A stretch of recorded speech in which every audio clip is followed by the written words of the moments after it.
How did you handle this emotionally once you'd made the choice to convert? What's that like? Again, it's not like you're just Joe Blow. We say in Australia, I don't know if you say that in America, but in a small town, no one really knows you. It's like, no, you've got this big online following. There's a lot of responsibility there to kind of get this right in a way. And Yeah, I mean, so is the question like, how did I feel when I actually decided to? Yeah, how did you feel? How did you process those emotions? Because we have a lot of people who watch the show, right? Yeah, And they say, so I'm I looking think into Catholicism, but I don't know what to do. I'm scared. My family, my job, So from then till here. I was very excited that that day, and that night it got really bad. I mean, I've been very vocal on my channel about the fact that I have struggles with anxiety and depression at points. But that night I experienced a whole lot of anxiety, because I told my wife that day, I was like, hey, I've decided to become Catholic. And her response was like, okay. And that night I was just thinking, did I make the wrong choice? Did I? And we haven't talked about the whole story up until that point, by the way. We haven't gotten through everything that went on with the data. But when I got to that point, it was very hard, and it's been extremely hard ever since. So feel free to go back and flesh out the data more if you like. Well, let me talk about some of the other things that I reflected on. And so as I was thinking, I wanted to be very sure about this because I realized how much it was going to affect my family. And so I slowed down and I tried to do my best to acknowledge my bias. I wanted to be like, let's realize, Cameron, that you have emotional reasons to want Catholicism to be true. Yeah. And I did that. And I tried to do what I could to acknowledge that and really just assess things logically and assess things, evidentially, probabilistically.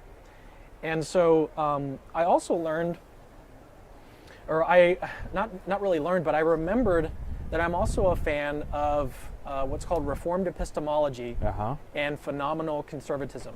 And these are really big philosophical terms. I'll try to break these down a little bit.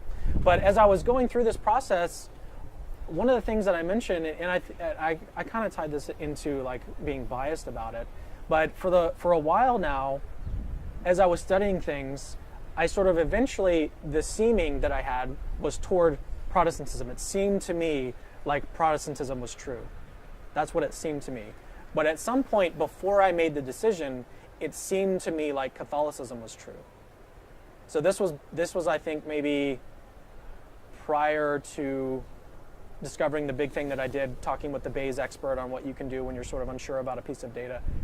That I think I was already at the point where it seemed like Catholicism was true to me. And so my seemings, what seemed intuitively the case, had already switched toward Catholicism. But I didn't want to go on that. I wasn't happy with that. The implications were too massive. And so I didn't want to just like tell my wife, hey, I'm converting because it just seems to me like Catholicism is true. Because what had happened at that point is that I had worked through my objections. And I hadn't really had any more objections at that point to Catholicism. I also wanted to say this at some point during this interview, is that my situation is not going to be your situation. My objections to Catholicism may not be your objections to Catholicism. You may have different objections. You may have objections to Mariology, for example, which I didn't have those. And so you may not be at a place where you're ready to accept Catholicism because you may have objections. But at that, where I was, is that I had worked through those. And so it seemed to me like Catholicism was the case. So what I remembered at that point was that I don't actually believe, as a Reformed epistemologist, I don't think that you've got to have arguments for your belief in Christianity to be justified or warranted. You don't necessarily have to have arguments. In the same way that I don't have to have any argument that a person is sitting here talking to me. I don't have an argument for that. Right. I haven't and if I try to disprove it by saying I'm a sophisticated cyborg, it's like, I I can't disprove it, but it seems to me that you are there. But most of our beliefs Most of our beliefs are like that. Yeah. Where you believe it based on some deep experience that you've got, but it's not as if you like just assess everything so rationally and you have all these arguments for all of your beliefs, including your memory beliefs. Like, no, you remember something and then you believe it because you remember it. Yeah, like you flew to Rome the other day. Yeah, I don't have an argument for that. Right. So what I remembered is that you don't necessarily need an argument in order to be rational about making a decision about something like this. Basically, it was one of the things that I remembered. And that ties into both Reformed epistemology and the other thing that I mentioned, the other philosophical principle, phenomenal conservatism. But I won't get into the details on those because I think I've made the point on that, is that I remembered that when it comes to philosophy and what's called epistemology, how you come to know things, my epistemological views made it to such that you can actually, I didn't really need an argument, right? So in order to convert to Catholicism. So the seeming wasn't as suspect as it first appeared. Yeah, the seeming, I could, if I wanted to, on epistemological grounds, I could embrace Catholicism purely on those grounds because I'd worked through those objections and it seemed to me like Catholicism was true. So, but again, that wasn't enough for me because I realized how important everything was. And so what I did then at that point was, okay, I really need to study this typological argument. And the outcome of that was I watched this 4-hour video that Swan did on his channel, intellectual conservatism. I think he just changed it to intellectual Catholicism. Okay. So Swan Sona, Swan Sona. S-U-A-N, great guy. Yes, and he's got a 4-hour video where he builds the whole case that the Eliakim typological argument is a sound argument. And so I worked through that video, and on the basis of working and listening through that video, I became convinced that instead of being where I was sort of agnostic about it, which again still got me to about 0.9%, I became convinced that it's a good argument. And so when I updated the Bayesian analysis, I think it took me up to like 0.95 instead of 0.92 or whatever. And so, or 0.91. And so that's at that point, after I became convinced, I think it was maybe the next day or the day after, where I was like, I just need to do this. I just need to do it. I need to follow the evidence. I need to be consistent with where I'm at in my seemings, what seems to me to be the case. I need to be consistent with that. And it was not easy. And it's been very difficult. Dr. Hahn said, he said he was the most anti-Catholic person he knew. And if somebody had have told his friends that one day he'd be Catholic, they would have said, there's just no way. Yeah. But he said as he investigated the evidence, he got to a point where to prolong conversion felt more and more like disobedience. Mm-hmm. Is that? I felt that way too. I even remember distinctly telling my wife that. If you don't mind, I just want to do a shout out for your Patreon account because,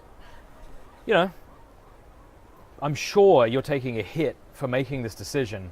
And if it's okay, of course it is. I just want to invite everybody who's watching, if you want to support Cameron Bertuzzi, because you've got a fantastic channel, and I know you've got a lot of plans for the channel, and those excellent plans don't just materialize. In Australia, we say water's free, whiskey costs money. Right? If you want something good, you got to pay for it. Money helps. And so if people want to go, I think, is it patreon.com/Capturing Christianity? Patreon.com/Capturing Christianity. Yeah, please go support our brother because you've got a fantastic apostolate, and I know it's going to continue to do great things for the church. And you also have a way they can give. If they want to do a one-time, or if they don't want to give on Patreon, you can just go to capturingchristianity.com/donate. Okay. Yeah, and I mentioned in my announcement video yesterday that our ministry is currently operating at a deficit. And so what that means is that we had, at the point that I made my video, which we have had a lot of support that has been pouring in. So I did want to say thank you guys so much. The best line, can I share it? Is yesterday we were having dinner, eating some pasta, drinking some wine, about to get on some electric scooters, which was a bad idea. And I texted Michael Lofton, and he's like, hey, I just did a video, and I told everyone to go support him. And you said, I could kiss his bald head. Best line of yesterday. Maybe the trip. It really means a lot, because we've been really struggling the last year or so. Yeah. We've had a deficit, and we did have a period of prosperity with the channel. So we had money in the bank that we were working through, but we've gotten to the point where we had a $3,000 a month deficit that. Yeah. Like, we can't operate at that amount. You can't operate, nor can you expand. No, and we can't do what we need to do. I had to stop making shorts. I had a marketing company that was making shorts for me. I had to stop doing that. I had to stop. We cut all of the expenses that we could cut. Yeah. And things just seemed to be going. And then this happens, and I'm like, what do I?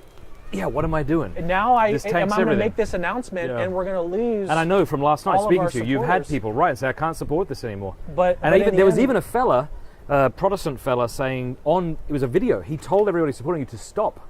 Yeah. I watched it last night. Yeah. And people can support you or not support you. Like, Yeah. no one has to support you. That's fine. I wanted to say that too. Is that people need to support ministries that they really believe in. Yeah. And so if you feel that way, honestly, like if you feel that way about capturing Christianity, you can't support it anymore. I think that's the right move to make. I think it's the right. You don't need a Bayesian analysis for that. No. If it just seems like you shouldn't be supporting. Yeah. Well, but thank you guys for supporting it. Really does mean a lot. I'm really excited to see what the Lord does with your beautiful apostolate. So, Thanks so much for watching. Please like if you liked, and if you loved, subscribe.